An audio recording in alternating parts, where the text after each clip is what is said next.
membabat atau membuka lahan baru. Ya, ini lahannya perhutani yang disewa oleh Yayasan Soeharto ya, yaitu family dari Pak Soeharto, presiden kita tercinta.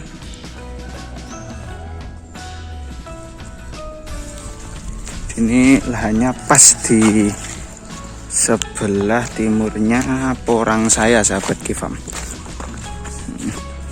Itu ya pisangnya kan nampak, itu kebun saya. Jadi untuk wilayah Badekan sendiri sudah berkembang ya petani porang Yayasan Soeharto. Ini dah durman ya sahabat Kifam, yang belum saya dudak ini tempatnya. Ini belum, emang sengaja saya belum dudak karena ya nantilah kalau sempat. Nah ini pohonnya masih ada tuh, nampak satu pohon porang.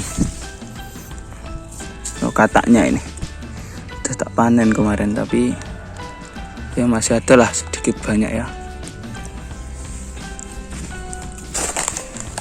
Kita dudak nanti aja, bulan apa, Julian nanti aja ya sahabat Kifam.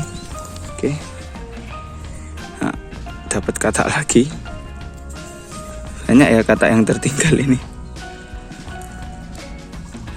Oke, mungkin cukup sekian ya vlognya ya. Support terus bagi yang ingin belajar bercocok tanam dan berternak. Salam petani porang sukses petani porang. Oke, sekian, terima kasih.